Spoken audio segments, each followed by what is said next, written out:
How are you? It is Friday and time for another edition of Moohead Radio. I'm your host, the big and furry bovine, and joining me on the panel is Derek Frisbee of DF Sports. And I'm going to do the Browns talk and front load this on the show. Who knows how long the show will last? But I do know this. I've got a few things to say. One, and this is news sometimes revisits things. I revisit things, and the stupid things that I'm reading on the internet. And I just want to remind everybody that the whole Deshaun Watson situation, and that things come up that inflame this whole thing. It isn't what I think. It isn't what Derek thinks. It isn't what anyone thinks. There are two courts, all right? We know about criminal court. We know about civil court. The third court is the court of public opinion, all right? Yep. And this is where things like the internet can unfortunately become very damaging and very distorting.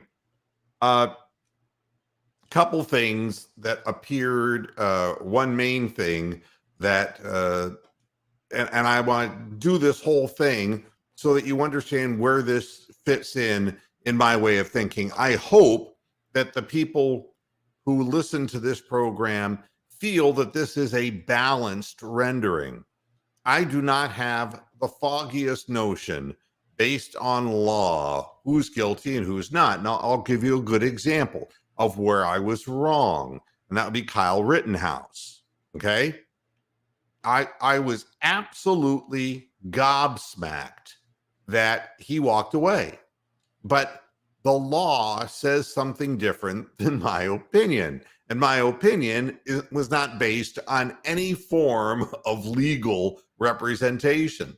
Consequently, you know, I was at the time saying, I can't believe it. This guy just gunned people down, and he went to Kenosha and he went with a weapon, and the cops aided and abetted him afterwards. And he was attacked with a skateboard and he used an automatic rifle. And, you know, I was like, no fucking way. But yes way. And you know something? You haven't heard me talk about this guy since, because the law is the final word. It is the law of the land for a reason. And Kyle Rittenhouse is free to do what he wants because he has been exonerated by the law. And it's no use sitting there and pounding my chest about something that I don't know anything about.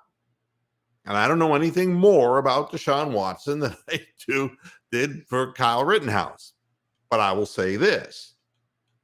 The court of public opinion holds sway, and not so much. You take a case like O.J. Simpson.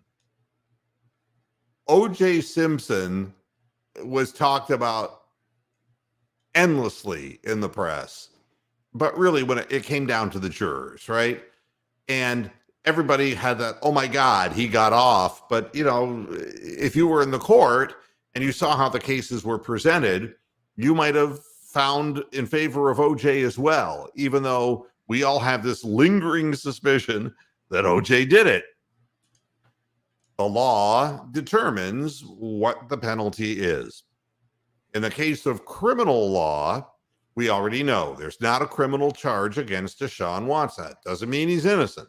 And I want to make sure that people understand me so that it's clear and intelligible and intelligent.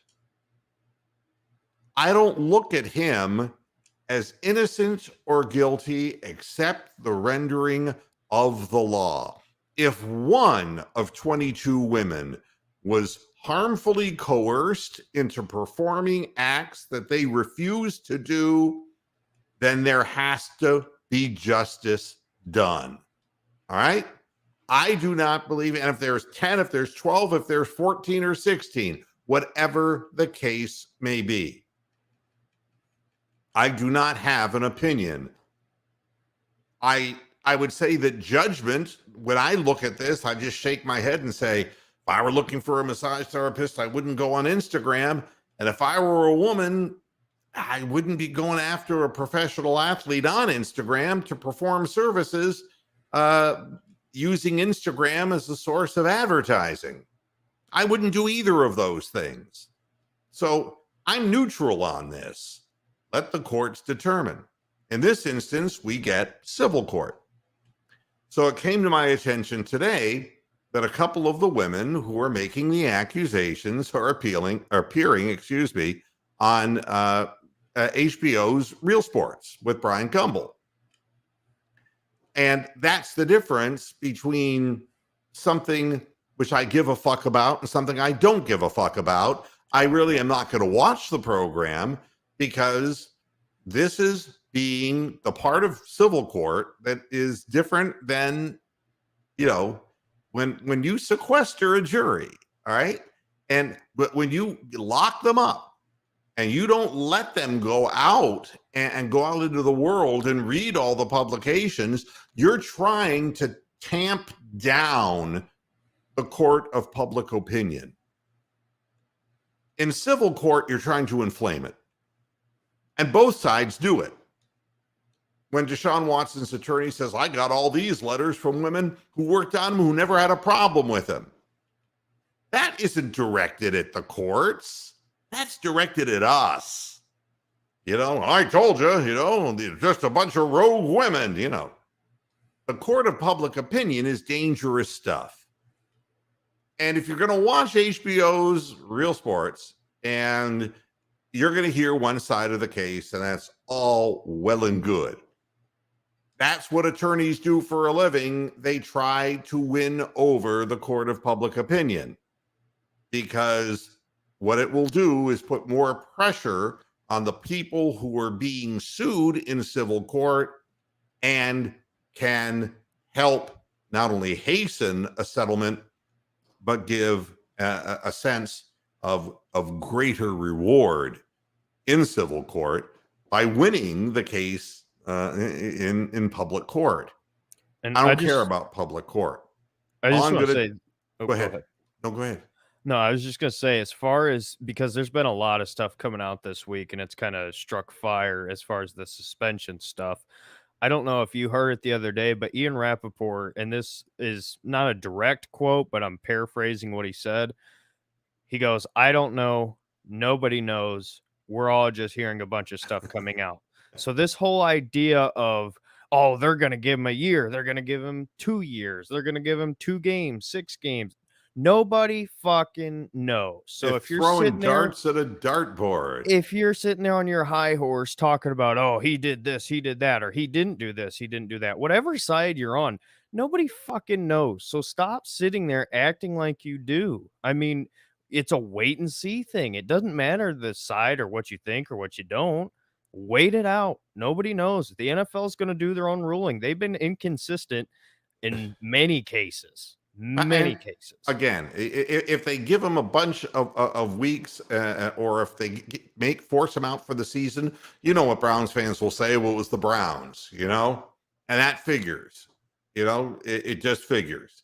So everyone's going to end up believing what they believe, and I don't want to sway the beliefs of anybody. I just want people to realize that this is a process, and the other court is the court of the NFL, and they have lawyerly people within the office of Roger Goodell. But in the end, it's Goodell's shot to call, and that means that the weight of 31 other NFL owners are going to be put in Roger Goodell's face. Well, and that's the other big point to this, in my opinion. We've already heard the stories that a lot of the other teams in the NFL, as far as the ownerships, are pissed because we've kind of jumped out in front of the quarterback situation here when it comes to guaranteed money, which, by the way, I understand if you're on the side of, oh, fuck the Browns, they gave all this money.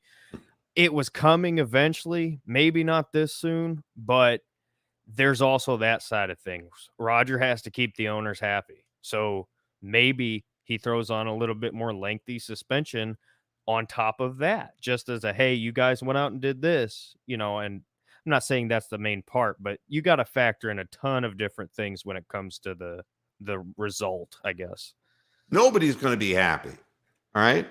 Oh no, no. In the end, when you're dealing with civil court, uh, maybe the 22 women will be satisfied with the amount of money that is generated, but if they are hurt in a psychological way, that money is going to be just a small remittance compared to the grief that they have in their lives.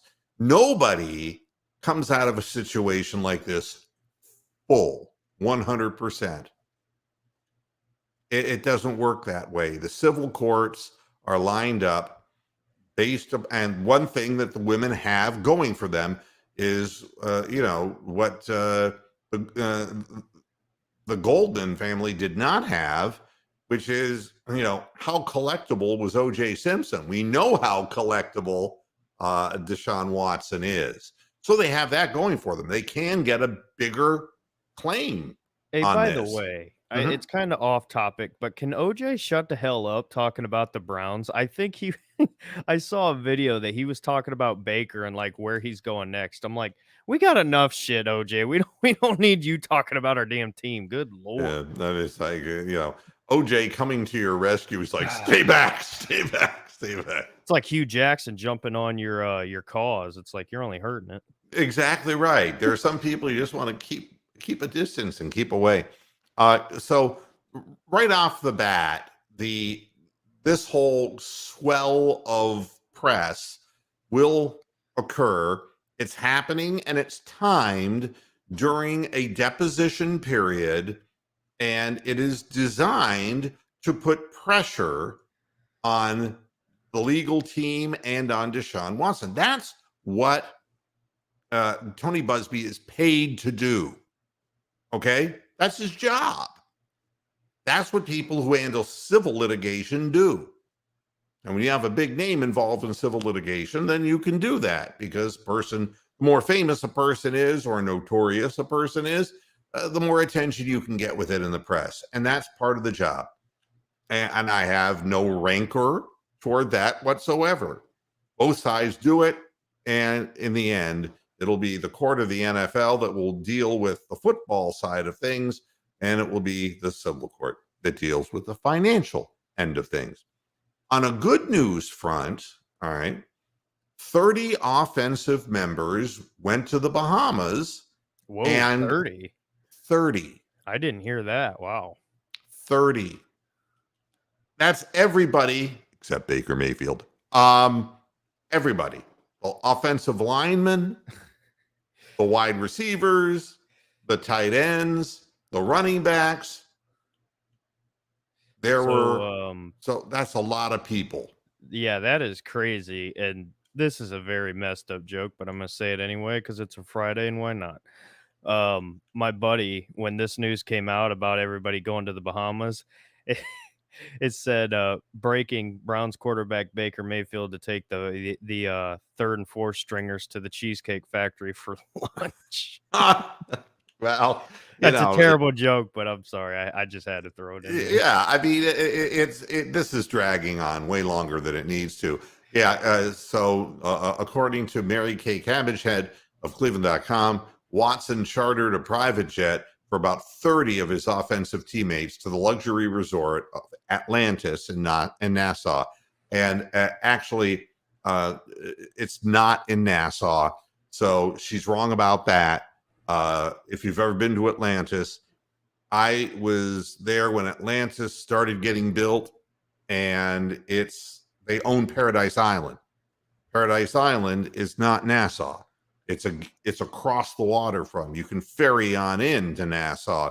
That's the correct location where Atlantis is located. Do you think Mary Kay was invited on this trip? No, I don't think that would stand well with the women. Oh my goodness. Not at all. But the chartered private jet, 30 of his offensive teammates for 4 days of workouts and team bonding. And what makes me feel good about this is that it's normal. what we had in Cleveland last year, I don't remember, honestly, after games or just randomly through the season, in any of the seasons, that Baker Mayfield was buying watches for his offensive linemen like Bernie Kosar used to do, Which is kind of strange because you hear about that all the time because all that's the one of the time. things the media loves to put out there is, hey, so-and-so bought this. Well, but again, the thing is it's bad enough if you're an offensive lineman with the physical grind you got to go through, but you're like the most underappreciated of all, and a quarterback whose life depends on those guys up front, as well as the running backs, should be lavishing these, well, I'm going to say underpaid, relatively underpaid performers, because they're helping out people like Deshaun Watson and Baker Mayfield and people like Nick Chubb and people like Kareem Hunt. Question. I Yep. don't know if you know this or if it's in the article, but was any of our rookies, Ford, Bell, any of them go on this trip?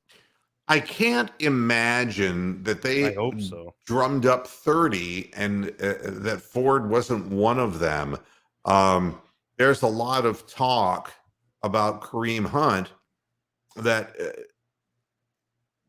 it's kind of tenuous, and of course beyond next year it's gone, it's done, and you just don't know. But I would think that Ford would definitely be with them. I would think that, on a depth chart, if you're talking about offensive linemen, that the whole bunch of the starters, but the backups and the people who the organization, and believe me, the organization has something to say in this, who goes on the trip. And it's kind of like being a kid in grade school and everybody's got milk and cookies and you're not offered any, then you're in Shitsville. And if you don't get an invite to something like that, it's not good news. So I have to feel that anybody who is drafted up, Ford is a guy who runs a 4.46 40. He's not a stumble bum. And that doesn't mean he's a great NFL runner. That's not what it means. But the Browns obviously have some hope that he can do a certain type of job. But perfect people for him to be in front of. I mean, even somebody like Dearness Johnson, who's kind of played that back role, got a call. We know the story about him being on the boat or whatever, but he's got people in front of him to learn from, including the running backs coach. I mean, there is no excuses unless he just doesn't want to work, which is not the case as far as I know. And I actually know people who do know him.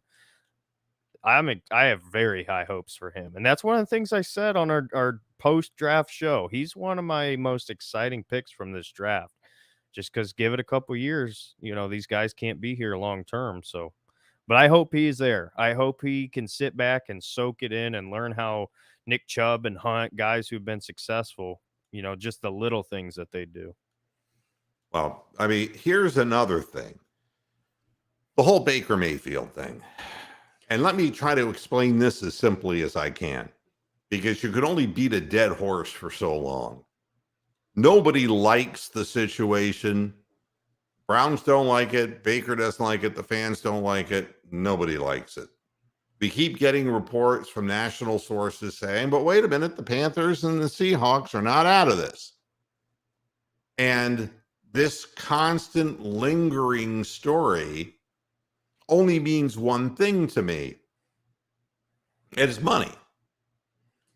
Nobody wants to pay the $18.8 million. The Browns did it with Brock Osweiler and $16 million a couple of years ago in order to bolster their draft position. I mean, right now, the Browns are going to be forced to eat it. Now, there could be a this or that could change that. I mean, it's just like Derek and I were talking about Cohen, the former Chicago Bear, who was Instagramming his live workout, and he tore his Achilles while live streaming. That has to be I mean, it's sad as it is, but could you imagine you got all these people watching you and you A blow your heartbreak Achilles like that? is a heartbreak. It's And the second terrible. he did it, I knew what it was because where he grabbed, it was like, And did you you see his know, face? His face was like, "Oh shit." yeah, you know. And that's the dreaded pop. And especially at his position, teams don't uh, want running backs who rack up injuries like that. but no, he, gone, done. Anything at any moment could happen. And a team starting quarterback, and Derek and I were talking before the show. I, I and millions of Americans watched Dan Marino pull out a center and tear his Achilles tendon just pulling out a center on a regular pass play. He turned, and it was either going to be play action or he's going to hand the ball off, and he dropped to the ground. It's like, what the fuck? I got a kind of side question because obviously yourself and maybe some people in the chat been watching football a lot longer than me. Do you think that partially the reason why we see so many of these types of injuries is because of the different playing fields? Like some teams have the grass, some teams have turf. You know, when you're constantly doing the same motions on different forms of footing, I guess I could see that being a potential, risk for the small tissue type of stuff. Well, I mean, all soft tissue injuries happen pretty much the same way, and that's the foot grabs and the knee keeps going, or the what, or a tendon just snaps. But yeah, I remember when the Astrodome first got opened, and the Houston Oilers would play on that field, and it was new. The substance material was new, and the way they'd installed it, there were actually seams of this stuff on the field, and wide receivers, if you pushed into your break on one of those seams, you'd plant, and your knee just keeps going. And the harder the substance, they've always said that natural turf was better, but the bottom line is there's no protection against the sheer G-force of planting a foot when you're running as hard as you're running. Men of size, weight, running as fast 40s as they are and cutting, changing direction. It's yeah, and the type of field definitely has something to do with it, but it's just the game. I mean, and once you're behind the eight ball, it's not unusual to see guys like OBJ who do their ACL once, do it twice, and I'm not wishing that on Joe Burrow to save my soul. I don't want to see that happen to that young man. But the fact of the matter is, they can reconstruct it, and it's not that it's weaker. There have been people said, well, it's definitely weaker. Well, yeah, if you don't rehab it properly, it will be. But if you do everything right, it will be back to where it was. They use, a cadaver, part, or a bovine animal part in the body, and that stuff will grow back and together and become vital tissue. But it's the nature of the game they're playing. I mean, a guy gets hit in the side of the leg of the knee, and it's going to go. If that knee buckles because his cleats get caught, or any number of things that can happen, and he's in a twisted position while he's in the grasp of a defender, that's what happens. So it's just a high risk thing, any way you look at it. So the thing with Baker is that the Browns don't want to pay the 18.8, and the teams, the Panthers and the Seahawks, don't want to pay the 18.8. And push come to shove, the only way that those teams will pay is if one of their players gets hurt. Now, the bottom line is that I don't think either of these teams has a quarterback that's worth a damn. Well, no, did you see the Seahawks report that came out? No. Geno Smith is projected to be the starter as he's beating Crazy. out Drew Lock right now. Geno Smith. And Drew Lock can't beat his way out of a drum. He's not good enough. I don't think he's good enough to hang around the league based on what I saw in Denver. No, and even his last year in college. I mean, I want to say, I can't remember if he was a senior, junior when he came out, but the year before, he was looking like a top 10 pick, and then he just did not keep that up. And ever since, he's been very lackluster. And I see that Peter. Yeah, Joe Burrow spoke up about Baker and about Deshaun, and he said, yeah, the Browns had to go after Deshaun, and because he's such a great football player, but don't worry, Baker will land on his feet. And Baker beat us 3 times and all this, and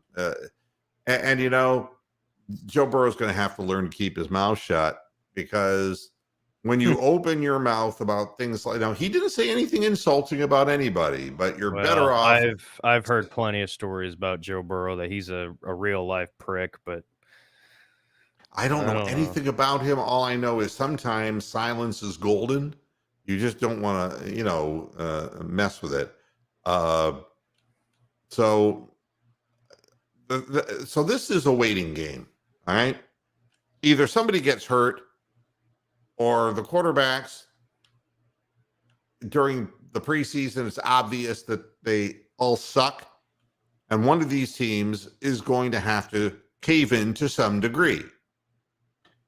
Here's the defense of the Panthers. Well, we gave up basically the whole idea of Baker Mayfield when we got Matt Corral from Mississippi State, right? And what did they get him in? What did they get him in the 3rd or 4th round? They got him. It's a good question. I'll look it up. But yeah, let's. Anybody in the chat room wants to look up where Matt Corral out of Mississippi State was drafted by the Panthers. Corral was a 3rd rounder, but yeah, I mean, if I could go through all the 3rd round Browns quarterback picks that were. There was a guy from Central Michigan. I forget his name. I mean, players that 3rd round, Peter. Thank you so much. Yep, 3rd round pick 94. And let me tell you something. The odds of that 3rd round 94 quarterback even making it in the NFL. By the way, fuck ESPN and NFL Network for what they said about him. Did you see what they put out? No. So sometimes I hate the draft process, because they put out a thing saying that teams are worried about Matt Corral because he's got a history of depression and personal issues. Why the fuck would you put that out publicly? Why? I have no idea. There's no reason. Absolutely none. Well, here's the deal. They're using him as a negotiating tool. So, yeah, we don't really need Baker Mayfield. We got old Matt from Mississippi State. If they are able to carve 12 million of the 18.8 million, all right, but the Browns would be forced to pick up 12 million of it, they'd only have to pick up the 6.8 million.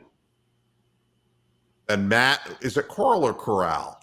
It's Matt Corral. All right. Oh, hey, Tony. Oh, man. I didn't even see you jump in. That it's Corral, he's worth it. Just drafting him to save the team $12 million if he doesn't make the team made him a worthwhile expenditure. Yeah, he's not bad. That's why I was shocked he fell as late as he did. But again, there's no downside playing that card if you're the Panthers today. Yeah. You get down to the season and, somebody goes down and you gotta go into a season and Matt Corral is your starting quarterback and you thought it was bad for Justin Fields. It's ugly. That poor guy. Yeah. He better. But that's what happens to rookie quarterbacks who get thrown into lineups. that have no offensive scheme and that give them no help. That's what happens. So, again, everybody's playing a card right now, and Matt Corral's a card. And all that will cause motion in this commotion is money. And who's going to pay it and who's not. And the Browns at this point have nothing to lose, because to jump on something doesn't make a lot of sense. If they have a figure in their head, and I'm sure these are analytics people, for God's sakes, and analytics people know numbers, so they have a number in their head. Nobody's come to them with that number, and until they do, the Browns aren't going to do a goddamn thing. And that's the extent of that. Another thing that I did, I started looking up who the teams were that were the most analytics-oriented teams in the NFL. I wanted to look this up to see, because that's all we heard about from Jimmy Haslam. Dummy. Big dummy. Yeah, I mean, this guy, you hire Hugh Jackson with no analytics, and it's like, stupid. And then you just turn it over to a baseball guy, strike two, and now you're throwing up $230 million at a quarterback. And that's how Jimmy Haslam does business. I was thinking, what other teams are really driven? Well, there are a couple teams that win. I mean, the Green Bay Packers, but the team, I don't think that's analytics.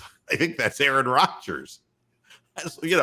Again, there are very few quarterbacks who are real, career kind of guys, and he'd be one of them. But the teams, it was amazing. The Giants and the Eagles. I mean, it's like, that's not real good advertisement for how to use analytics to build your team.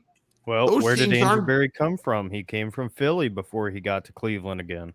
Yeah, I mean, they're going nowhere. And, I just don't buy into the whole goddamn thing. I really don't. I am more of a believer in Dorsey, just from a standpoint of you go after people and you either hit or you miss. But these beige picks, well, they can help a little here, they can help a little there. This guy can play the right side and the left side. This guy's going to be on special teams. This guy, we love Emerson because of his reach, and we love this. It's just like the Panthers. We love Matt Corral. You know what I have to read in Cleveland Press? Oh, we love Michael Woods II. Huh. I mean, what's to love? Michael Woods II. Oh, what we like about him is, boy, he gets downfield and he knows how to adjust to the football on a deep ball. He adjusts to the deep ball. And I'm saying he runs in a straight fucking line. He has stiff hips. He can't break off a pattern. And he's got substandard hands. He catches the ball with his body. Make it stop. Here's the thing. I mean, yeah, the whole expectations for him, you can't say he's going to play a pivotal role. He might not even make the damn team. But he does have some traits. But the problem is, are they going to let him develop? Or because of the way this receiver room is constructed, are they going to look for somebody else with a different skill set? I mean, I don't hate the guy. I think he's got stuff to build on, but I don't think they have the time to wait and see on him. So I don't know. He could be a practice squad guy who's one of the protected, but we'll see. I don't know. But every team, every pick before they play,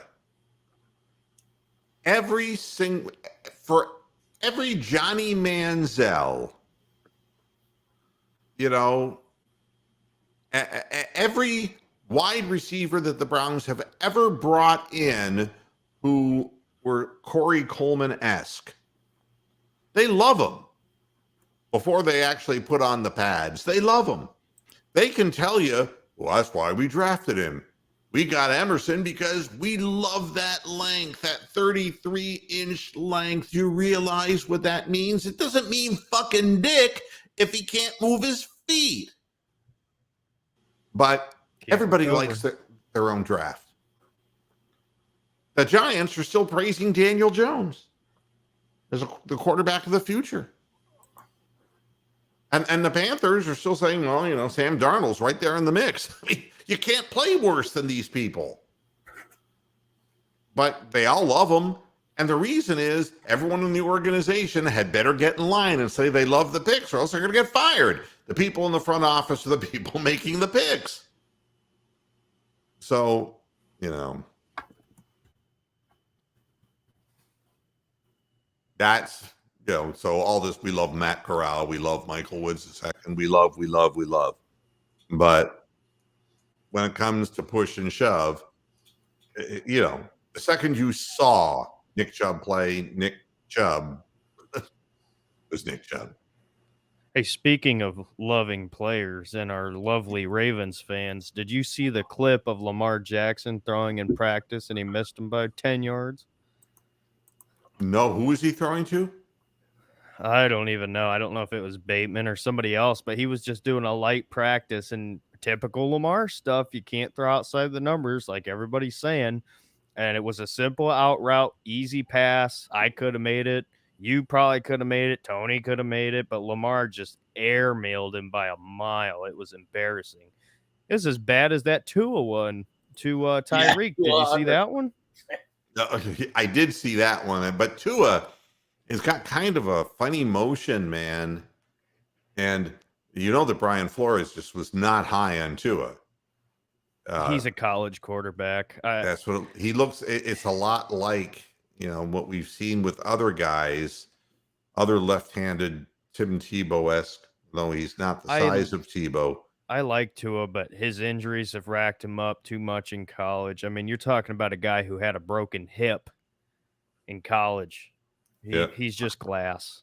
It's unfortunate, but Miami had Herbert's right there sitting on their board. Yeah, it's so at any rate, I just want to point out again that the Baker thing won't be resolved until somebody picks up the tab, and it's more likely than not that the Browns are going to have to pick up a substantial amount of this.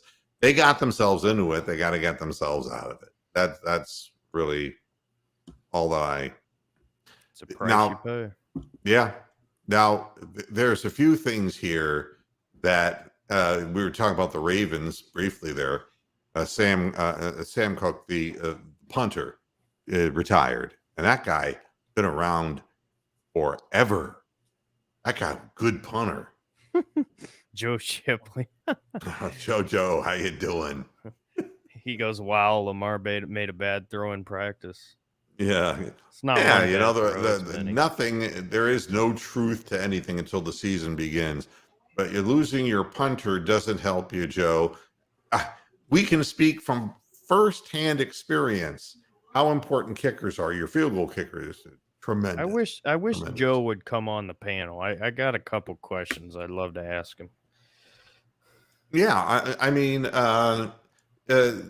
it's again for us trying to get punters.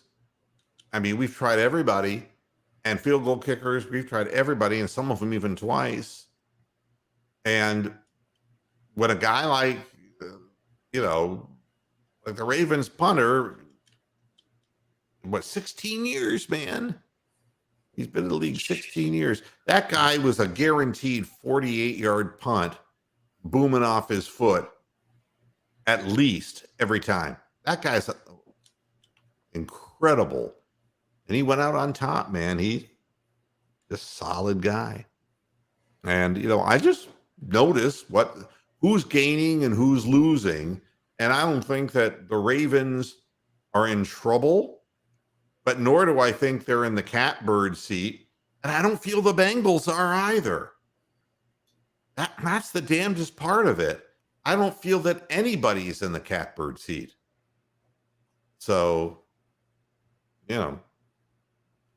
That's the little I have to say about. You just came in time with for the Ravens, Joe. That's all I have to say about the Ravens. Here's another thing. We were talking about Ford from the University of Cincinnati. You look at the running backs who the league is welcoming back, if you will, from injury. Christian McCaffrey, Derrick Henry, Kamara, Ezekiel Elliott. These are Hunt. people. Well, I'm sorry? Kareem Hunt. Kareem Hunt, yeah. I mean, it can go so quick for a running back. I mean, there was a time when Ezekiel Elliott was like the guy in Dallas, and now people are just kind of shrugging their shoulders saying, I don't know about this. I don't know. He needs to lose weight.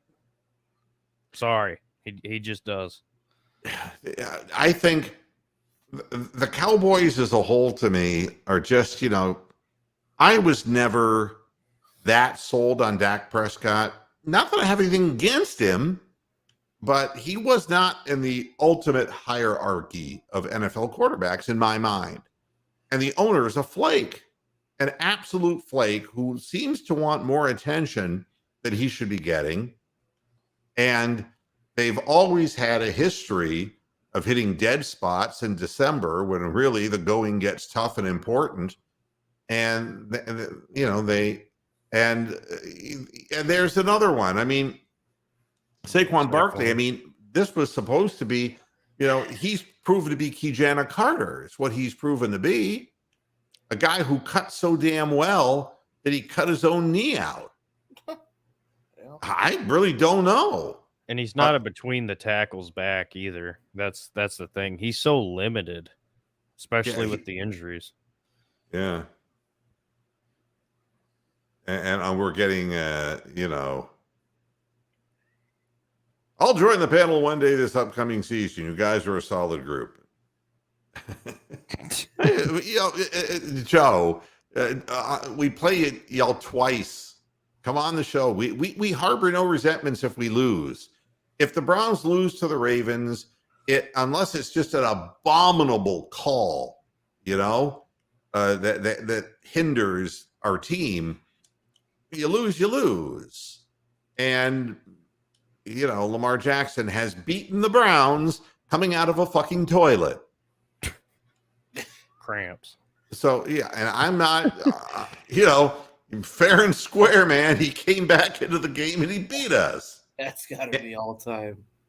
Yeah. But how do you think Joe Burrow's probably happy that Baker Mayfield's gone? Baker Mayfield was having they said he can't finish a game in the fourth quarter except against the fucking Bengals. It was like, I'm going to throw a touchdown pass with 26 seconds or 14 seconds or whatever it was left in the game. He turned into a top 5, top 10, whatever you want to call it, quarterback every time he played the Bengals. I don't know why he hates Cincinnati, but he does. Because maybe Hugh Jackson went there for a period of time because he hated Hugh Jackson. It seems the only thing that motivates Baker is who he hates. I guess. This is a problem. Hey, speaking of injuries, Tony, while you're here, I haven't been able to look into it, but do you know anything more about Muhammad Ibrahim? He'll be back this year. Okay. Yeah, he's good to go.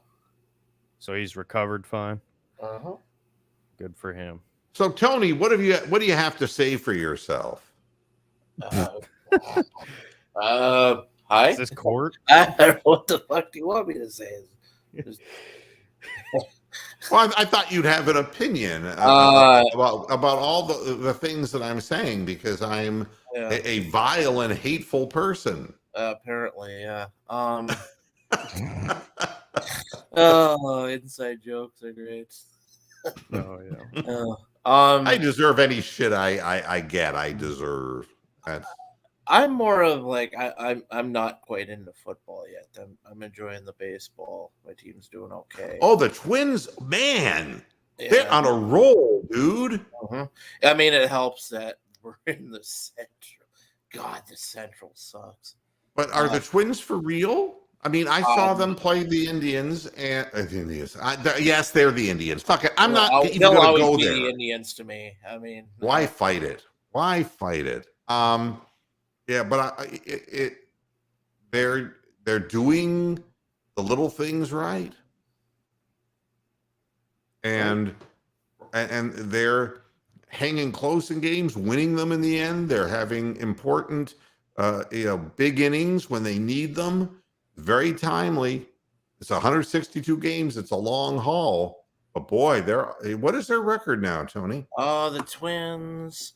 I still have a feeling they're going to crash back to earth a little bit because our pitching is just not as good. We're 22-16. I mean, it's not terrible. You know, that they went out and signed Carlos Correa, which was a hell of a signing. And Buxton's been playing pretty well for when he's been healthy. But I just think a lot of that is they're getting lucky. Again, they've played some pretty bad teams. I mean, we played the Orioles, we've played the Tigers, the Royals. We haven't really seen the Guardians yet.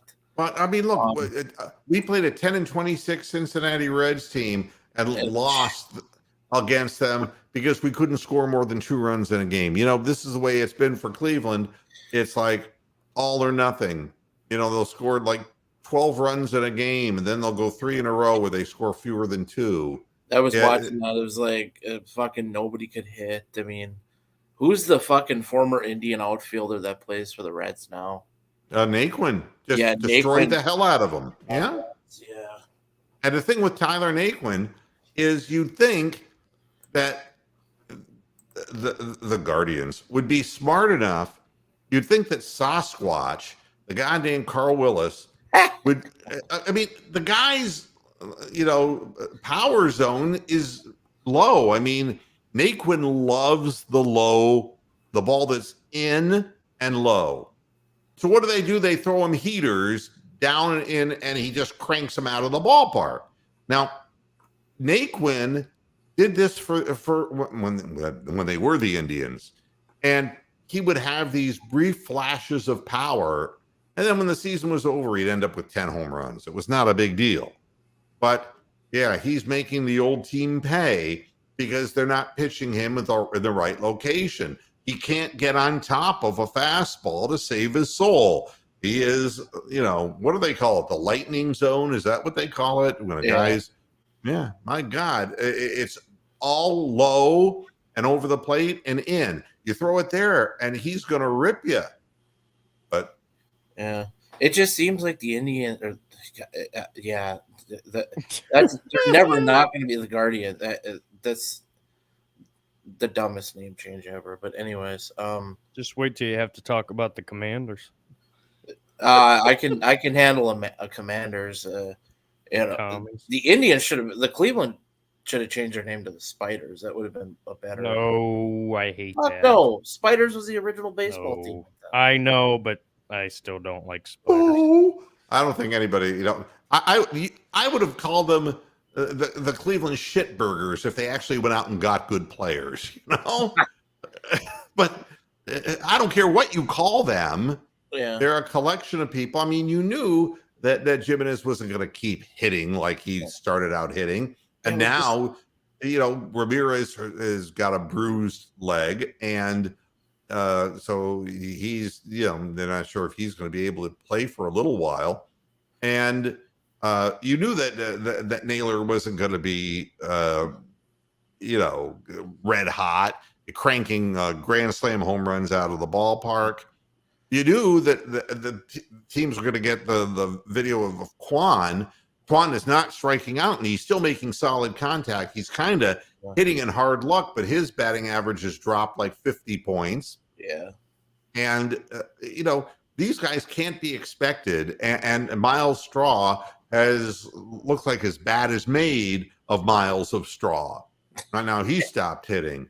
Yeah. And if the top of the lineup isn't getting on with walks or base hits, then what comes after? And, honestly, who's Reyes that we got from San Diego? Franmil. Yeah. Franmil Reyes. Yeah. I mean, he's a strikeout machine. I mean, he just, and the funny thing is if he would he's built like Frank Thomas, And if he would do what Frank Thomas did, which was just to go to the opposite field, he's got the power to hit it out anywhere. But he insists on trying to pull everything. And like he wants the 480-foot home run at the expense of striking out 70% of the time that he's up at the plate. And they settle him down. He starts hitting it the opposite way, and he starts getting hits and getting on base. And then he goes right back to doing the same thing. And it's like, he's not disciplined and he's not listening. Fuck him. How long do you wait for people? And you're not going to get any help from a lower, Rosario's a streak hitter at best. He'll hit 260, 270, but he'll go through gobs of the season hitting 170. I mean, you can't have that either. It's just, it's not good. Hey, not to change the subject, but how about the Celtics last night? Jeez. Yeah, I'm not. Yeah, go ahead, Tony. I've kind of dipped out of the NBA because I'm fairly certain it's going to be the Steph Curry wins another fucking championship role. But what it's all lining up as, you know that. I mean, they're going to fucking easily handle Luka. And so, yeah, it's the matchup is just not good for the Mavericks. It's just you know what, the Warriors are too quick. I don't understand one thing, and maybe somebody can at least explain it to me. How could you play the Mavericks like the Suns did and let Luka beat you? I mean, it's unbelievable. What they said was the Warriors came out and Luka was 5 for 11. They just shut him down. They just said, they took Andrew Wiggins and said, run after him. And then they helped him out with some other guys. And it's like, we're just not going to let this one guy clean our clock. Why couldn't Phoenix do that? I would fire that motherfucking coach. What kind of stupidity is that? Mm-hmm. So that's, so I look at the Celtics and I'm saying, Harrow is not coming off the bench and doing dick right now for the Heat. They're not getting offensive help.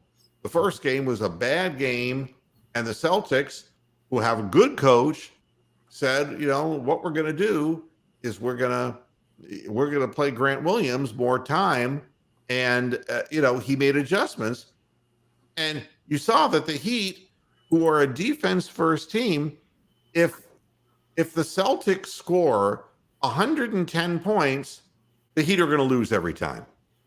Yeah. I mean, Abadeo had 6 fucking points. Honest to God. I mean, and Jimmy Butler had a 29-point game. Didn't matter. You can't put the onus on Butler to go up and get you a 40, 10, and 10. No, of course not. But it is what it's going to be is the Celtics against the Golden State Currys. And this is the crowning achievement, but I'll tell you, the Celtics belong in the finals. Mm-hmm. They play good team basketball, and Marcus Smart has more in the tank than I thought he did. Yeah. He's a pretty good defender. That surprises me.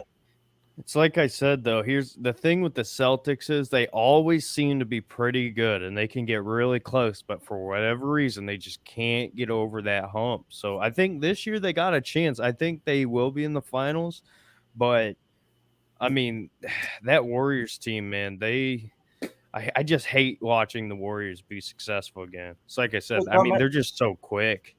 They just come at you. They got Steph and Clay, and then when those two go on the bench, you get Jordan Poole, who's turning into a fucking star. It's ridiculous. No, I mean, once you've got a bunch of people you have to keep your eyes on, it takes the pressure off other people. I mean, it's that significant.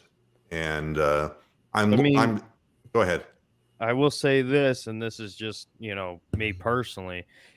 It would be kind of cool to see a Heat Mavericks finals just from that blast from the past back when I earlier started watching basketball with LeBron. I remember being at the YMCA, and all the other kids were talking about the Mavs, and that's when everybody was bandwagoning on whoever they wanted. That's just personal memories. It'd be cool to see that matchup again. I don't Yeah, think it'll happen, but I want to finish up the program today with something that really nauseating. All right. My father always had a saying, there's nothing worse than somebody crying when they have a loaf of bread under each arm. And Nick Saban can go fuck himself. Yeah, I saw Oh. the story. Fuck off. yeah. You've got to be kidding me. I mean, he's going to single out Texas A&M, Jimbo Fisher. You're telling me, oh, they bought all their players, and you're telling me, Nick, that you're above board? I Well, mean, didn't he accuse him? They all do. Didn't he accuse Deion Sanders of fucking doing Yeah. it at Jackson State? You know, the Yeah. bastion of football that is Jackson fucking State. yeah. I mean, it's maybe he feels that if he has to spend more money on the players, that means less for himself. He's the biggest pig as far as making money. The money he makes from doing his coach's show. You should look this shit up. I mean, this guy makes Mike Krzyzewski look like he's pushing money away from himself on the table. I mean, Nick Saban is the biggest hog of all. Hey, I have the direct quote pulled up if you want to hear it. Just for Sure. everybody.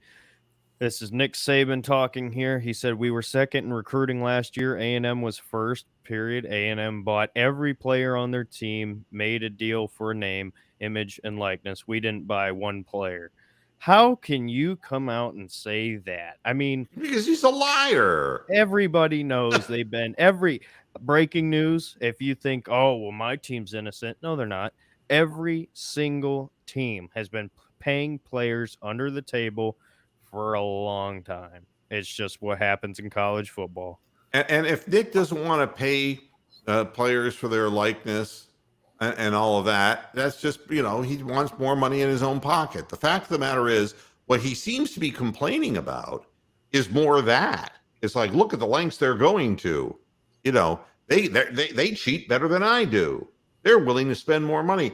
And, it's the same argument that the NFL owners, 31 of them, are saying about Deshaun Watson. Goddamn fucking Browns. But there's none of them who are any different.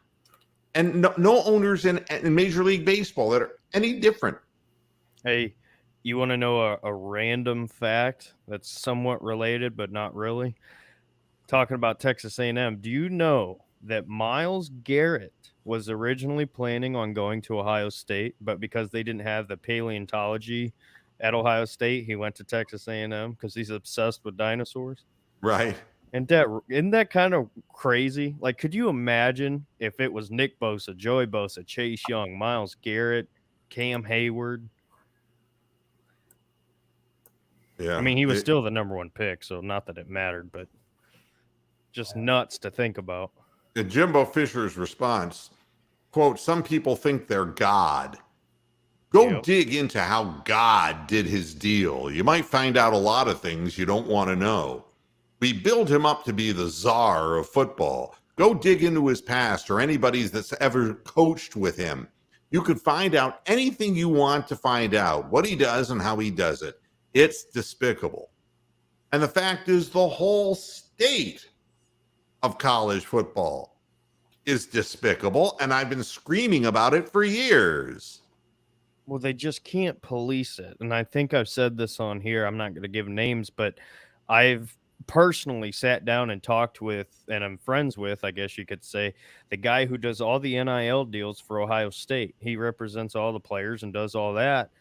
Quinn Ewers, I don't know if you know who I'm talking about, but some people will. He was a 5-star recruit out of Texas who left high school early. He graduated early, took his classes in the summer because the state of Texas didn't have NIL. They wouldn't approve it. So he went to Ohio State just for a year to sit and get, I forget what he ended up getting. I think it was like $2 million just to get that money, and then he transferred right to Texas. They have got to police this better. And if the NCAA was competent at all, they would have been planning for this shit. But the government had to step in and say, hey, you can't be doing this. Like, this is so wrong what you're doing to these players. And now they're forced to do it, and there's no structure. It's the Wild West.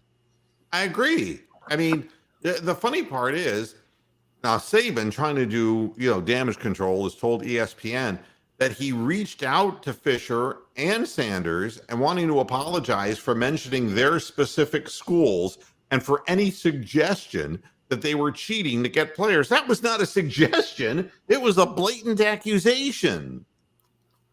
But of course, Saban didn't back down from his stance that paying high school players under the guise of NIL to attend a certain school was bad for college sports. So, the fact of the matter is the athletes at the college level are coming into the pros with damaged knees. Many of them that were, guy like, Jameson, come on, help me. Williams? Winston? Yeah. Oh, Williams. Oh, I mean, yeah. They give their knee up in college. Yeah. They should be paid. In the championship game, no less. I mean, so he ain't going to play his first year, where he's drafted because he can't, because it happened so late. But the whole idea, that we're robbing Peter to pay Paul, we're shifting money around, and this is how it becomes an accountancy trick. I mean, the bottom line is, one way or another, they're paying for players. They've always been paying for players. The reason that you get a few schools that are that much more powerful consistently than others Who's on the mound tonight? It will take. that's what it is. They are playing the game. And when other people wake up to it and find another way to play the game, it's like the movie The Sting. I don't know if you remember the movie. Robert Shaw played Doyle Lonigan, and what they do is they on a train, Paul Newman gets into a card game with him, pretends like he's a drunk, and of course he's a con man, and they pick the guy's pocket, Robert Shaw's pocket. They steal his wallet. They fuck him on the big hand, and so that's how they get their working money to do their con. And Lonigan was cheating as well. And when he comes back into his little private berth in the train, one of his boys, the guy's he's a gang guy, mobster, says, "Look, I'm telling you, Doyle, I knew what cards I gave him, and those were different cards." He goes, "You got to do something." And Doyle Lonigan says, "What would you have me do? Call him out for cheating better than I?" And that's what Saban's doing. He's whining because somebody's cheating better than he. Yep. It's pathetic. It's totally pathetic. Oh. So that's what you have. Well, I guess I'm the hell out of here. But Tony, thanks for dropping by. It's nice seeing you again. Yeah, no problem. I generally work 9 to 6. So. And where's the job now? Dodge dealership. Street corner? No. What are you doing at the Dodge dealership? I'm assistant manager of the entire business. Oh, and so service, sales, finance, it's all under my helm. Oh, wow. Is this an individual dealership or a group dealership? Oh, it's an individual. Ah, okay, good. Oh. What kind of cars? Dodge. Ah. Chrysler, Jeep, Ram trucks. There you go. Yeah. All right. Good for you. And Derek, always, thanks a lot for joining me. I appreciate the company. And Peter, get your auxiliary cord fixed. Did he break the new one? No, I'm just fucking with him. I was going to say, good Lord, Peter. My goodness. And Joe Shipley, while you're teetoshing your way through the chat, It was good to see you too. And we'll be around. You know where to find us. And everybody, you also know where to find us. We'll be back again Monday for the next edition of Moohead Radio. Thanks for tuning in. And now Until for the next edited time. version. Until next time, Tony. Hasta la vista, Pasture Heads. Good night.